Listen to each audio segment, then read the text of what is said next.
أعوذ بالله من الشيطان الرجيم. بسم الله الرحمن الرحيم.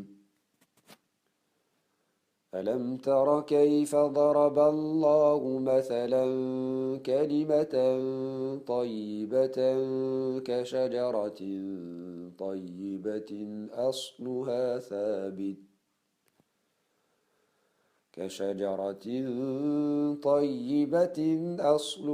ثابت وفرعها في السماء تؤتي أكلها كل حين بإذن ربها ويضرب الله الأمثال للناس لعلهم يتذكرون.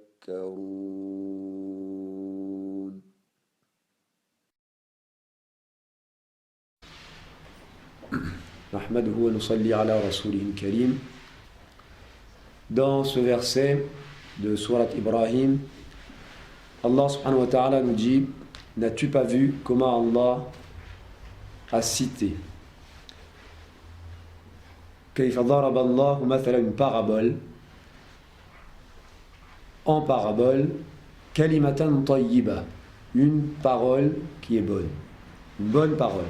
Alors le mot bon, il est un petit peu insuffisant par rapport à tayyib, qui veut dire qui est très bien, quoi. Une parole qui est bien, qui est bonne, kashajaratin tayyiba, qui est comme un arbre qui est très bien, qui est bon. Asluha thabit, dont la racine est établie, elle est ferme. Wa far'uha fi sama, et dont la ramure s'élève dans le ciel. Ça veut dire vers le ciel. Tu'ti ukulaha kulla hinin bi'idhni rabbiha, cet arbre qui donne ses fruits à chaque instant par la permission de son Seigneur. وَيَضْرِبُ اللَّهُ الْأَمْثَالَ لِلنَّاسِ لَعَلَّهُمْ يَتَذَكَّرُونَ. Et Allah cite ainsi des paraboles pour les hommes, peut-être vont-ils se souvenir. Dans ce verset, Allah subhanahu wa ta'ala parle d'une parole pure. Alors il y a plusieurs commentaires de ce que représente ici la parole pure, et l'un d'entre eux, c'est qu'il s'agit de al-iman, la foi. Il s'agit de la foi. Et al-iman, parfois nous on pourrait croire que al-iman c'est de croire en la ilaha illallah Muhammadur Rasulullah. C'est vrai, c'est al-iman. Ça c'est le sens premier de al-iman. Et puis il y a le sens complet. Il y a le sens complet en vertu duquel toutes les bonnes actions qui ont été instituées par l'islam, et donc que Allah subhanahu wa ta'ala il agrée, toutes les actions qu'Allah il agrée, cela fait partie aussi de al-iman. Ça c'est le sens complet cette fois du terme foi. Ce qu'on a exprimé par al-iman, la foi, on peut aussi l'exprimer par din. Din, cela veut dire religion. Cela veut dire façon de vivre. Inna ad-dina 'inda Allahi al-islam. La religion agréée auprès d'Allah, c'est l'islam. Ça, c'est en tant que religion. Mais il y a le din de chacun. Le din de chacun, ce n'est pas que chacun aurait son islam à sa façon, à sa sauce. C'est pas ça, c'est la pratique que chacun il a du din. La quantité du din qui l'a mise dans le concret de son existence, dans son être, dans sa vie.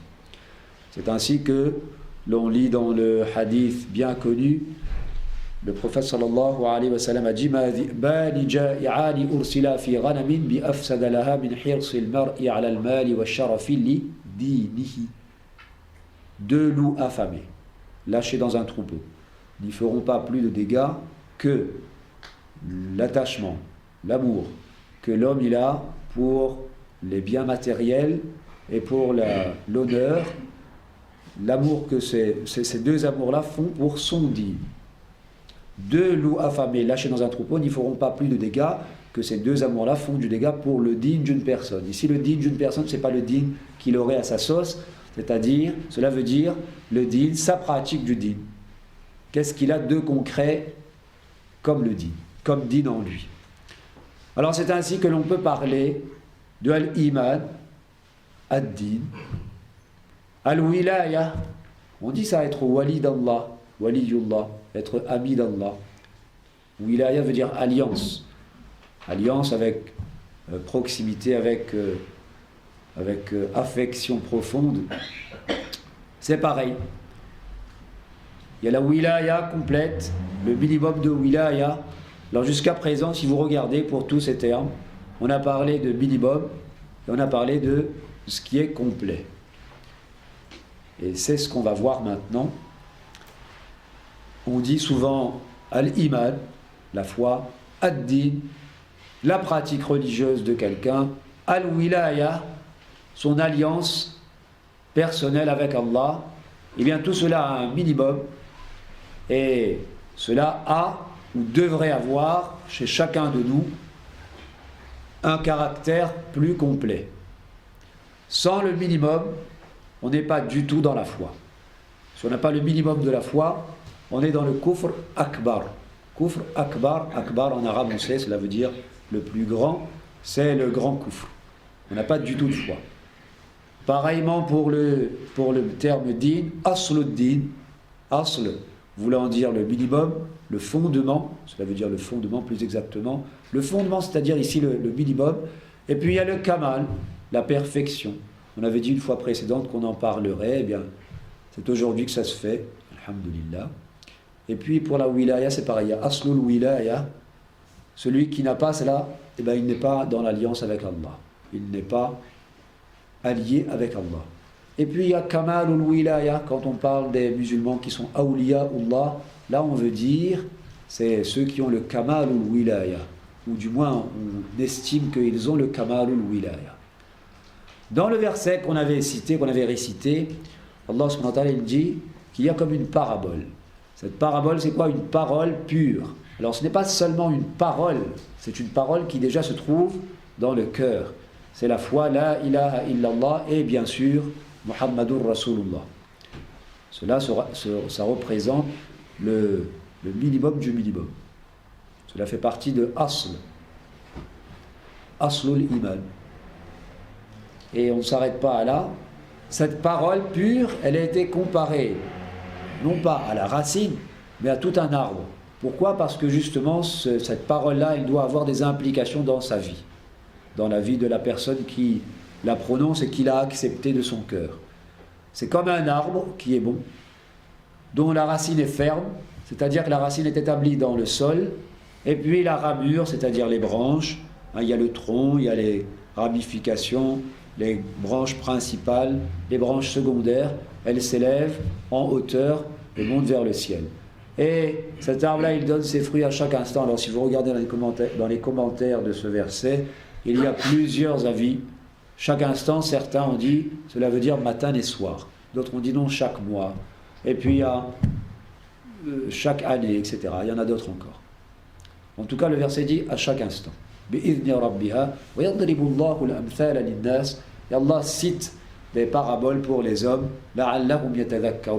Peut-être vont-ils se souvenir. Il s'agit donc de se souvenir, de réfléchir, de méditer. Le verset, il dit simplement, une parole pure, on a vu ce dont il s'agit, comparé à un arbre. Est-ce que le verset, il donne une parabole comme ça, ou bien c'est un arbre précis? La plupart des commentateurs sont d'avis qu'il s'agit du dattier. Ce serait ici le dattier dont Allah subhanahu wa ta'ala parle. Et la foi, elle a été comparée à un dattier. Mais il y a d'autres commentateurs qui sont un peu plus souples sur le sujet. Et puis il y en a qui ont comparé ça au cocotier. Vous voyez, si vous regardez dans les commentaires, vous allez voir Shajaratu Jawzul Hind, le cocotier. Il y en a d'autres à un arbre du paradis. Ibn Abbas radiyallahu anhuma. Il y a dans le Bahr al-Muhit, il est dit que c'est possible qu'il s'agit de l'arbre du cédra, le cédratier. Et puis Al-Zamakhshari, il dit que c'est un arbre. Un arbre qui a qui donne des bons fruits, quels qu'ils soient. C'est pour ça qu'on a fait un petit croquis. Alors, si on peut allumer s'il vous plaît. Et sur ce petit croquis, qui n'est qu'une tentative d'explication bien sûr, d'abord je vais penser à dessiner un dattier, pardon. Parce que la plus grande partie des commentateurs, ils ont incliné vers cela. Mais c'est difficile. C'est difficile pourquoi? Vous allez comprendre par la suite.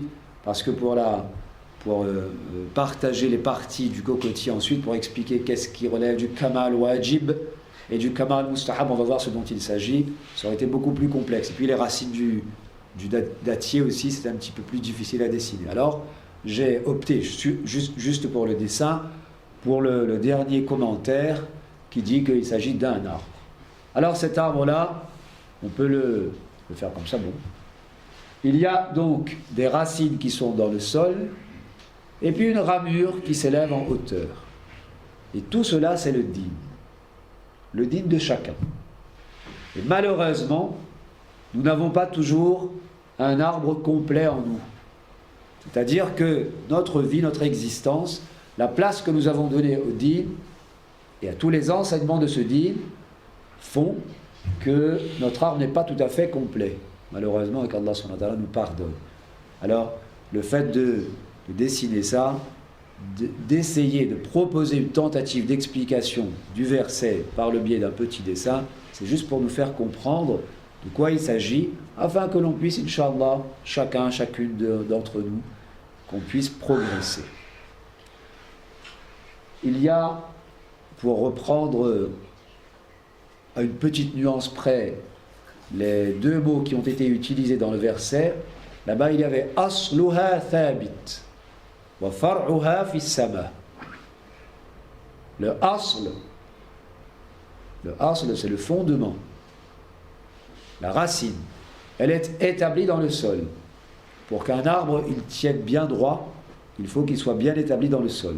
Sinon, le premier coup de vent, il le fait tomber. Alors bien sûr, vous allez me dire qu'il y a ensuite le chêne et le roseau, mais ça c'est une autre histoire. Il y a donc la racine qui est fermement établie dans le sol, et puis la ramure, c'est-à-dire le tronc, les branches qui s'élèvent en hauteur. Et tout dit ukula. Cet arbre-là, il produit ses fruits. Alors on était obligé de faire une coupe. D'un côté, on a mis le feuillage avec les fruits, et de l'autre côté, on ne l'a pas mis pour qu'on voit les branches. Et cela, ce sont les furu'. Alors on a mis plutôt que asl, c'est le Coran qui est parfait bien sûr, mais c'était par commodité, on a mis usul, qui est le pluriel de asl en fait, les racines, les fondements. Et furu', qui est le pluriel de far', qui veut dire les branches. Cela englobant évidemment et également le tronc aussi. Les racines, elles représentent quoi? Eh bien, elles représentent les croyances. Que sont donc ces croyances? Eh bien, ce sont les croyances que nous avons dans notre cœur, dans notre raison. Nous avons des croyances. Et puis les furu', les branches, cela représente les actions concrètes que l'on fait. Les actions concrètes. Nous avons fait la salat à l'instant, c'était une action concrète. Mais nous avons aussi en nous la croyance qu'il y a 5 salats qui sont obligatoires chaque jour pour le musulman qui répond aux conditions qui sont bien connues. Ça, c'est une croyance aussi. Et puis nous avons des croyances pures, qu'Allah subhanahu wa ta'ala existe, qu'il est unique dans le caractère divin, que par exemple il y a des anges qui existent, il y a des démons aussi qui existent, il y a une vie après la mort, et il y aura une résurrection. Allah subhanahu wa ta'ala jugera, on en avait parlé la fois dernière, il y a un paradis, il y a un enfer. Il y a des êtres humains qui nous côtoient, qui sont nos concitoyens, certains sont nos amis, parce qu'on les connaît, et pas tous partagent ces croyances-là. Eh bien nous avons ces croyances, qui sont des croyances pures. Croyances pures, qu'est-ce que j'entends par là? Ce sont des données sur lesquelles on a croyance, et qui sont pures. Allah subhanahu wa ta'ala existe. Il y a des anges, il y a une vie après la mort, Il y a également des croyances qui sont liées aux actions. On en a parlé tout à l'heure. Par exemple, la salat. Il y a 5 salats qui sont obligatoires chaque jour. C'est une croyance que l'on a. Et puis, il y a les furu' qui consistent à mettre en pratique les deuxièmes types de croyances. On sait, on croit que la salat est obligatoire. Eh bien, il ne reste plus qu'une chose à faire, c'est de la pratiquer. On sait que l'alcool est interdit, ça c'est une croyance aussi. Il y a les croyances pures au sujet d'Allah, des anges, de la venue du jour du jugement, des signes de la fin du monde, ça c'est les croyances pures. Ça c'est un premier type de croyance. Deuxième type de croyance, les croyances liées aux actions. La salat est obligatoire, l'alcool est interdit, le vol est interdit, telle chose est interdite, telle chose est obligatoire.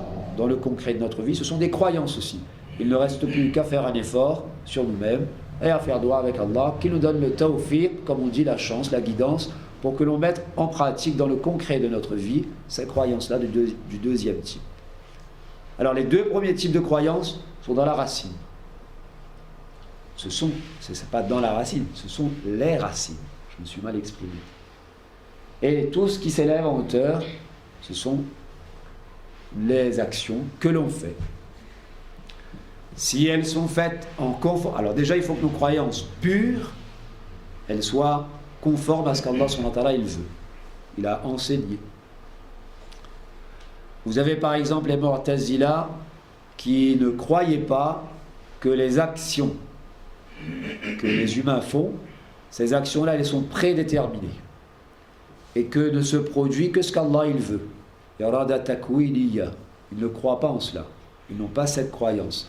Eh bien, ce que eux ils disent et la croyance qu'ils ont sur ce sujet, c'est une croyance erronée, de dalal, de déviance. Et cela fait que il y a une partie de la racine qui, chez eux, n'existe pas.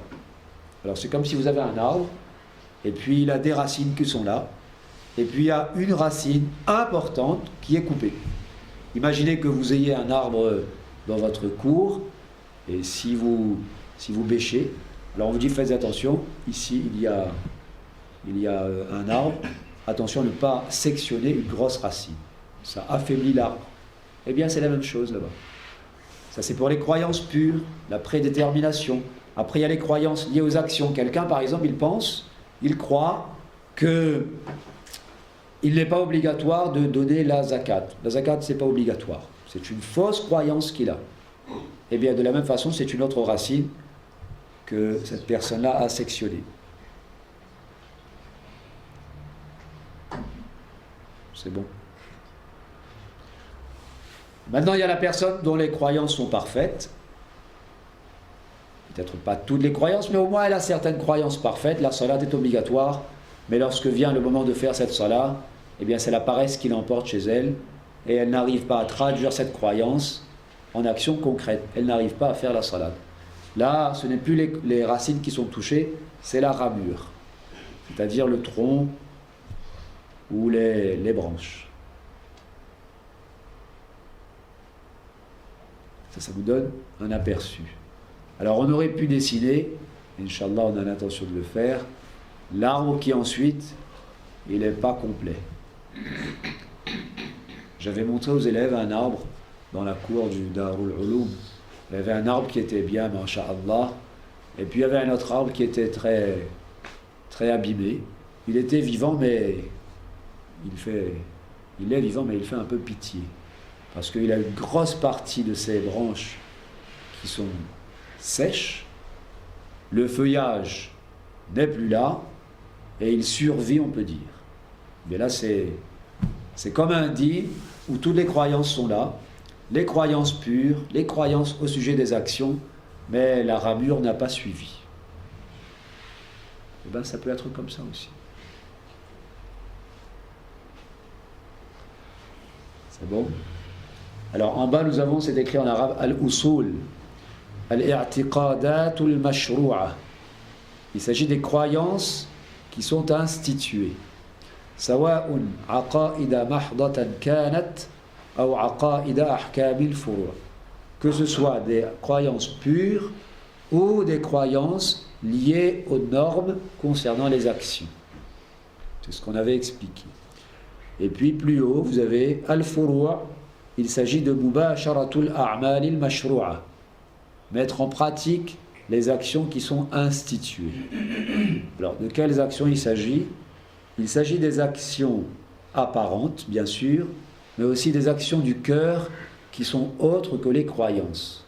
Parce qu'on a des actions du cœur qui sont autres que les croyances, comme la sincérité dans ce que l'on fait, comme le fait de se souvenir d'Allah, zikrullah, comme le fait d'aimer Allah du kamalul hubb, avec l'amour qui est conséquent, qui est parfait, comme kamalul khashya lillah, tawakkul ala Allah, s'en remettre à Allah, le craindre, etc., etc. Ce sont des actions du cœur.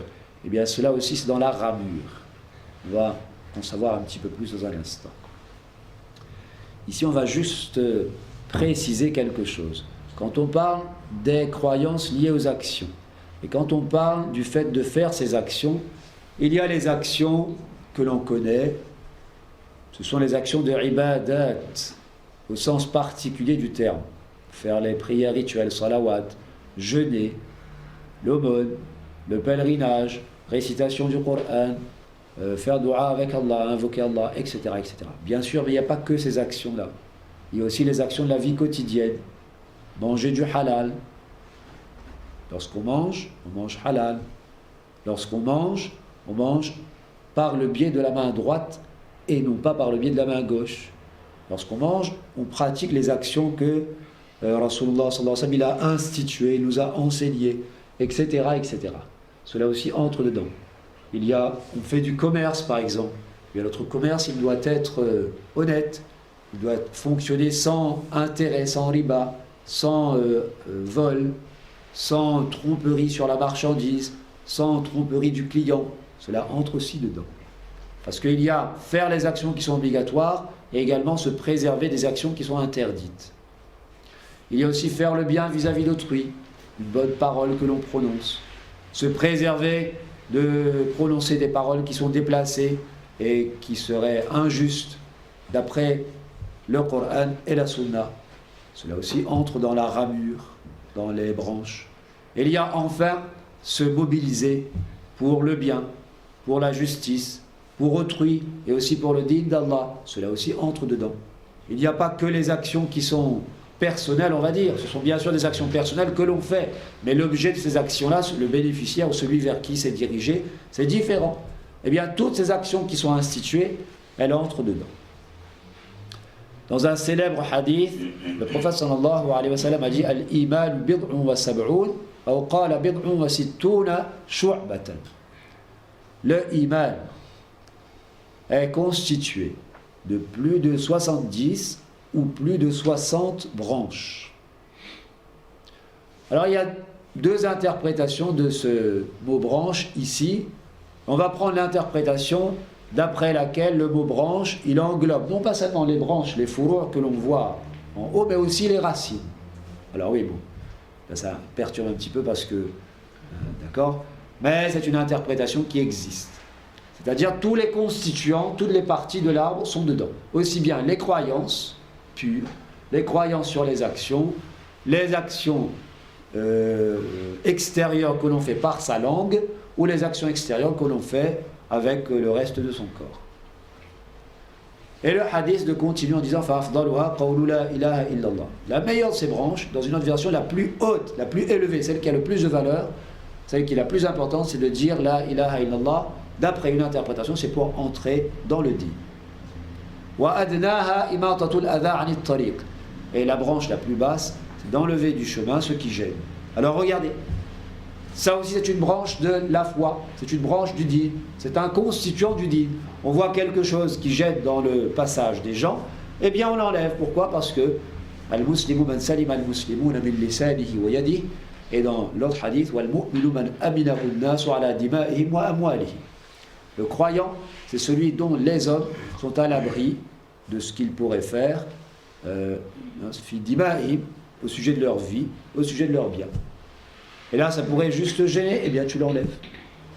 Et le hadith de dire wal haya ou shu'batun min al-iman, la pudeur, c'est une branche de la foi, c'est-à-dire que ça fait aussi partie des branches de la foi. Alors il y a une branche là, dans la ramure, vous pouvez vous la représenter mentalement, il s'agit de la pudeur, avec tout ce que cela englobe. Ce n'est pas seulement une petite chose, c'est pas seulement une tenue vestimentaire, bien sûr, la tenue vestimentaire pudique, elle relève de la pudeur, mais c'est aussi c'est beaucoup plus vaste, beaucoup plus général que ça, c'est une façon d'être, une façon de se percevoir, une façon d'agir, une façon de parler, etc.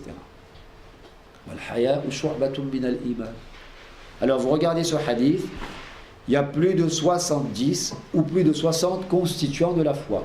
Eh bien, ce sont toutes les actions qu'il s'agit de faire, et il s'agit aussi de se préserver de toutes les actions qui sont mauvaises et qui sont interdites. Ça entre dedans.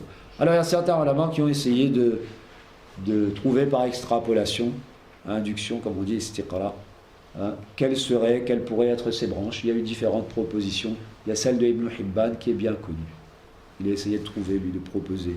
Ce serait telle action, telle action. Il a trouvé qu'il y a des actions du cœur. Et quand il dit action du cœur, bon, c'est un peu plus... C'est différent, la perspective est différente parce que là-bas, il y a les croyances et puis aussi les actions du cœur, autres que croyances qui entrent dedans, comme la sincérité. Il les a classées dans action du cœur qui relève de la foi. Après, il y a action de la langue qui relève de la foi et action du reste du corps.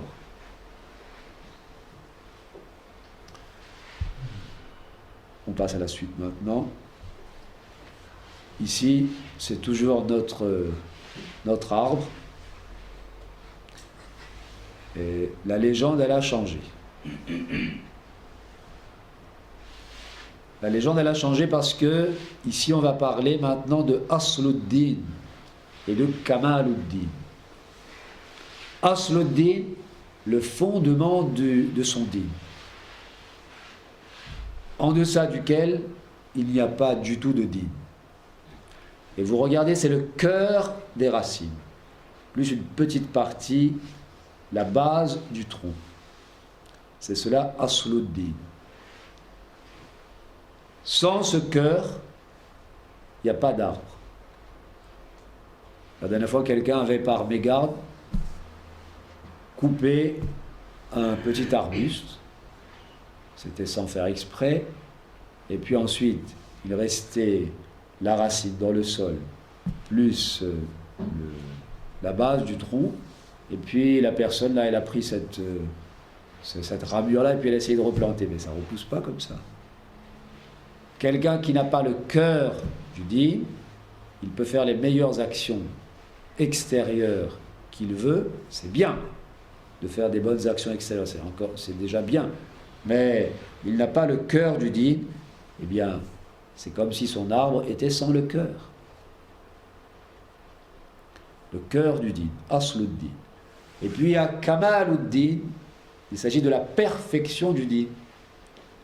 Eh bien, c'est ce qui complète. Kamil, c'était ça le thème de ce soir. Qu'est-ce que le din? Kamil. Kamil, c'est l'adjectif qualificatif, et le kamal, c'est le nom d'action, le masdar. C'est la perfection, le caractère parfait, le caractère complet. Le din kamil, et là on a kamaluddin, le caractère complet du din, la perfection du din. Alors cela complète justement ce Asluddin. On n'a pas un arbre seulement pour avoir le cœur de la racine et puis pour dire, bon, je sais, la racine, elle est là, elle est dans le sol.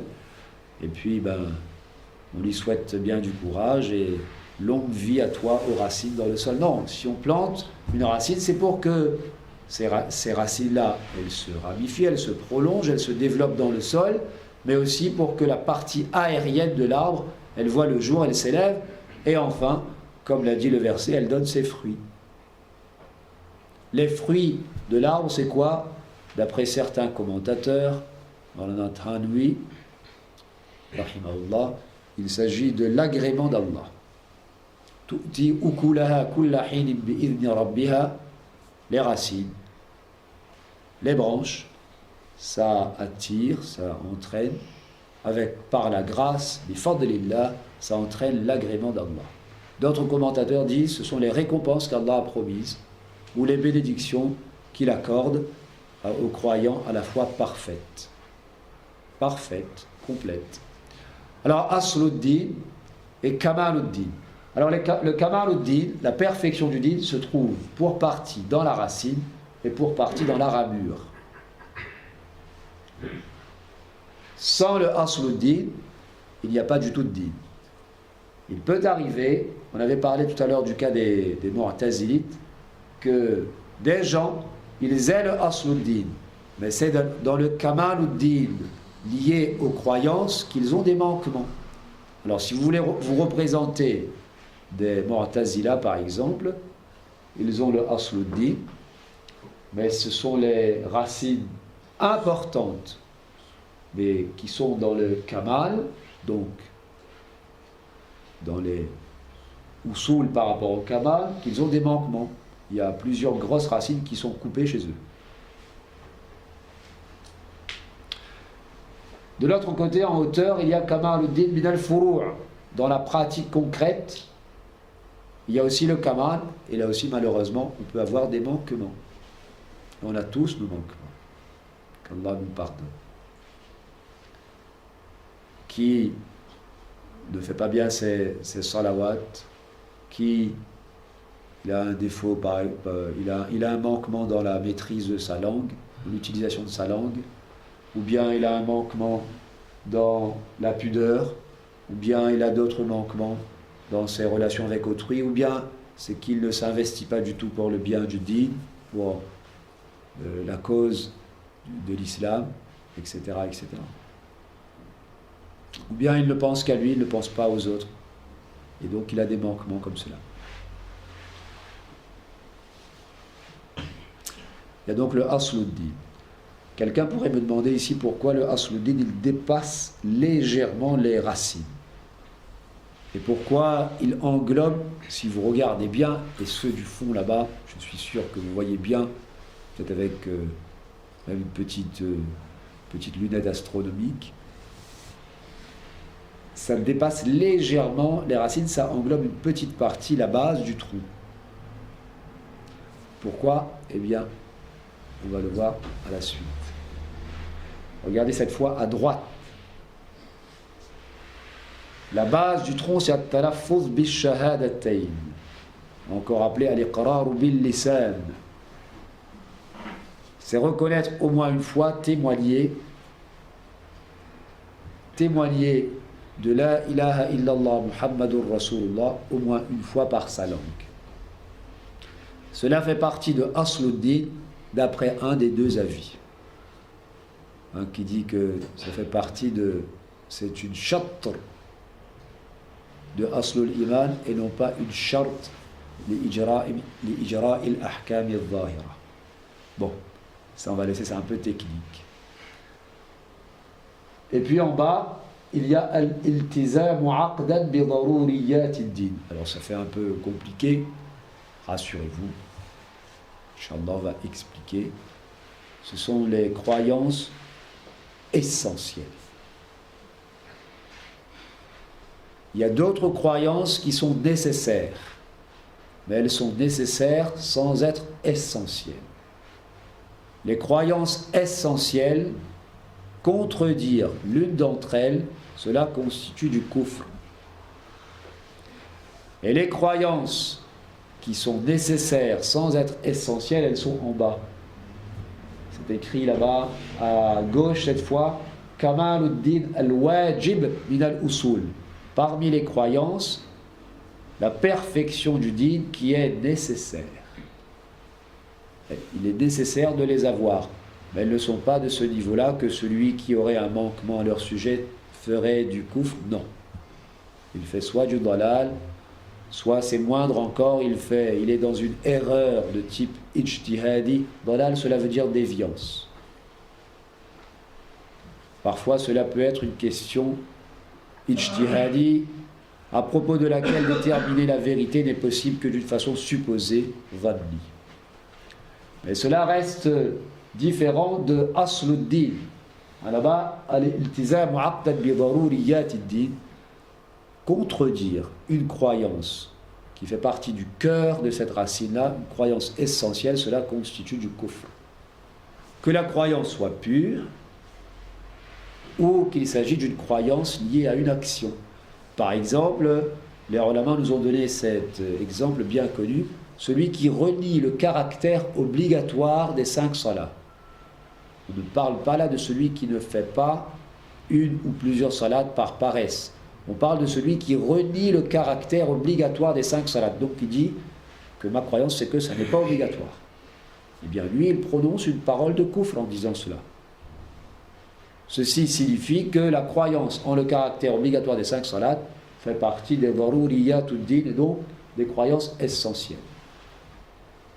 À l'époque de Abu Bakr, radiallahu anhu, lorsqu'il est devenu calife, il y a des gens qui ont commencé à dire que la zakat n'est plus obligatoire. On s'en a quitté quand le prophète sallallahu alayhi wa sallam était là, maintenant c'est plus obligatoire. Eh bien il y a eu un débat, etc. Et vous avez dans les hadiths ce terme-là, wa kafara man kafara min al-arab. C'était du kufr de dire que ça n'est plus obligatoire. Et ensuite, il a fallu leur expliquer que si c'est bien obligatoire, etc., etc.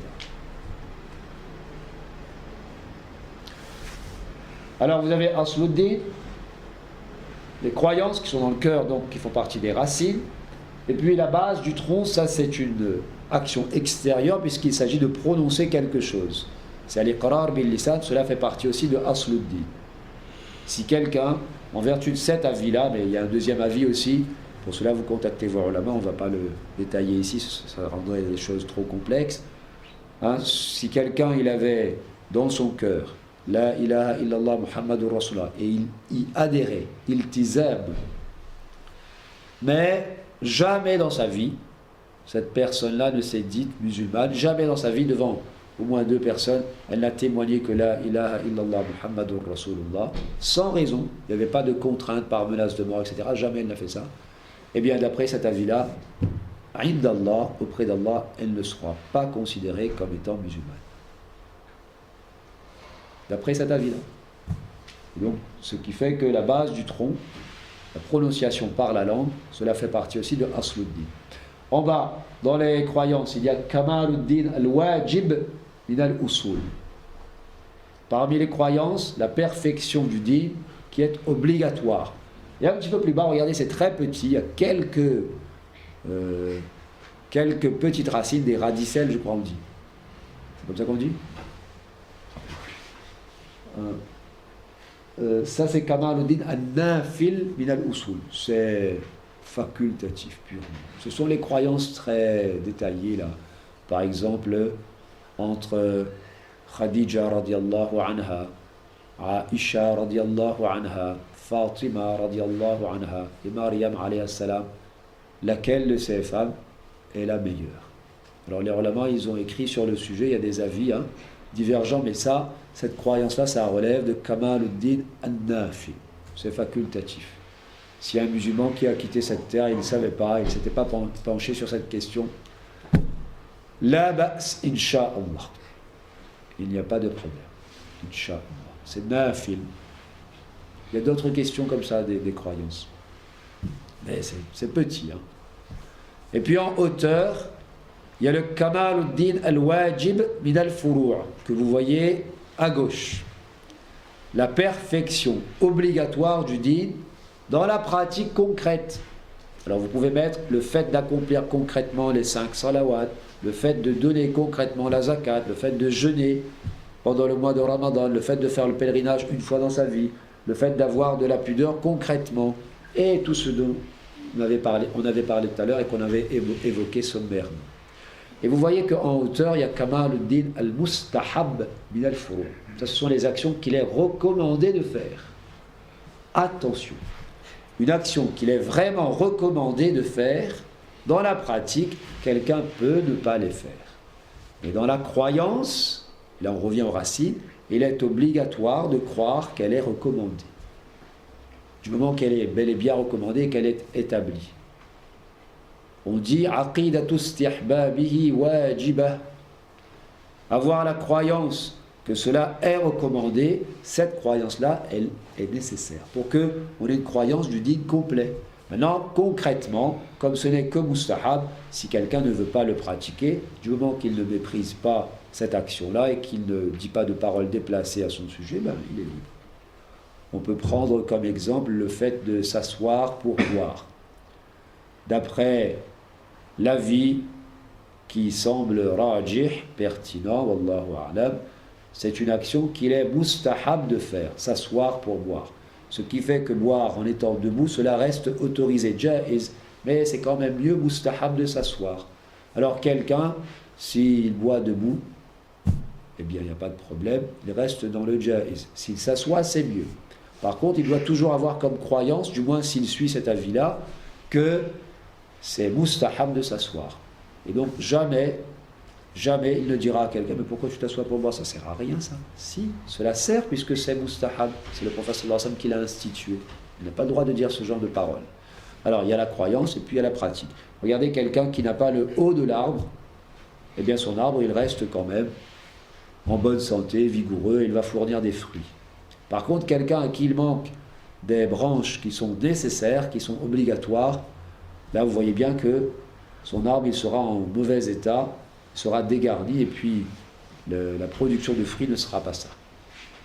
Quant à l'arbre dont les racines nécessaires sont sectionnées, elles sont coupées, elles sont abîmées, parfois il y a, à la Réunion, c'est le ver blanc. Le ver blanc, oui, le ver blanc il s'attaque aux racines, c'est très dangereux. Alors parfois il peut même tuer l'arbre. S'il entre trop profondément dans le cœur de la racine, eh bien là c'est l'arbre lui-même dont la vie est en danger. Et parfois il s'en prend, alors justement regardez ce ver blanc là, quand il s'en prend aux racines qui sont nécessaires sans être également essentielles, eh bien vous voyez que l'arbre il ne se développe pas bien. Puis vous continuez à arroser, puis vous dites il y a un problème. Et puis après vous apprenez que le sol il est infesté de vers blanc ici, alors c'est les racines qui sont touchées. Et lorsque les racines sont touchées, en général, la partie aérienne de l'arbre en souffre également. Alors ensuite, il y avait un peu plus de détails. C'était la dernière planche, mais celle-là, Inch'Allah, on va la laisser pour une autre fois. Et on va se suffire de ce que l'on a vu là. Alors vous voyez ce qu'on a dit, qu'il y a le din kamil. Cela veut dire qu'il y a le din naqis par opposition. S'il y a un din qui est parfait, il y a un din qui est incomplet. Un din qui est complet, un autre qui est incomplet. Eh bien, si l'on dit qu'il y a le iman qui est parfait, qui est complet, il y a aussi le iman qui est incomplet. Le iman de quelqu'un, il n'a pas tout ce qu'il faut. Il y a un hadith qui effectivement utilise ce terme-là. Et c'est ce hadith que l'on peut utiliser de façon centrale pour comprendre d'autres hadiths d'un côté comme de l'autre. Dans ce hadith, Rasulullah sallallahu alayhi wa sallam a dit Man ahabba lillah wa abghada lillah wa a'ta lillah wa mana'a lillah faqad istakmala al-iman. Celui qui fait ces 4 actions-là qu'il a citées, celui-là, il a complété la foi. Il a complété la foi. Il a rendu sa foi complète. Alors il ne suffit pas qu'il fasse que ces 4 actions et puis d'autres actions obligatoires, il les délaisserait et sa foi serait quand même complète. Non, il s'agit de dire que ces 4 actions-là font partie du kamal ou l'iman. Alors on retrouve ce terme-là, kamal. Comment sait-on que les croyances, cela également est appelé iman? À cause du célèbre hadith, dit hadith ou Jibril, hadith de l'ange Gabriel, alayhi salam, où celui-ci est venu poser des questions au prophète sallallahu alayhi wa sallam, l'une d'entre elles étant mal iman. Qu'est-ce que c'est que la foi? Tout à l'heure, on avait vu que dans un hadith, le prophète sallallahu alayhi wa sallam, il a parlé de 70 ou plus branches de la foi. Et pourtant, ici, il ne donne pas la même réponse. C'est parce que le même terme, il peut avoir des étendues différentes selon le contexte dans lequel il est utilisé. Ici, le prophète sallallahu alayhi wa sallam, il répond à l'ange Gabriel en lui disant An tu'mina al-iman wa an tu'mina billahi wa malaikatihi wa kutubihi wa rusulihi wal yawmil akhir wa tu'mina bil qadri khayri wa sharri min Allah. Le iman, c'est que tu crois. Ici, il s'agit de croyances. Et ce sont les croyances, les 6 croyances bien connues, que tu crois en Allah, c'est-à-dire son existence et son unicité, en ses en ses anges, leur existence, wa kutubihi, en les livres qu'Allah il a envoyés à l'humanité, wa rusulihi, en ses messagers, et que tu crois au jour dernier et que tu crois en le destin, que le bien et le mal sont prédestinés, prédéterminés. Alors vous voyez, le même terme, iman, parfois il est utilisé dans un sens, parfois avec une autre étendue. Et bien voilà, après avoir pris connaissance de ça, il ne nous reste plus qu'à faire des efforts sur chacun, sur nous-mêmes, pour, Inch'Allah, rendre plus complet notre arbre du din, de notre din et de notre iman. Wa akhiru da'wana alhamdulillahi rabbil alamin.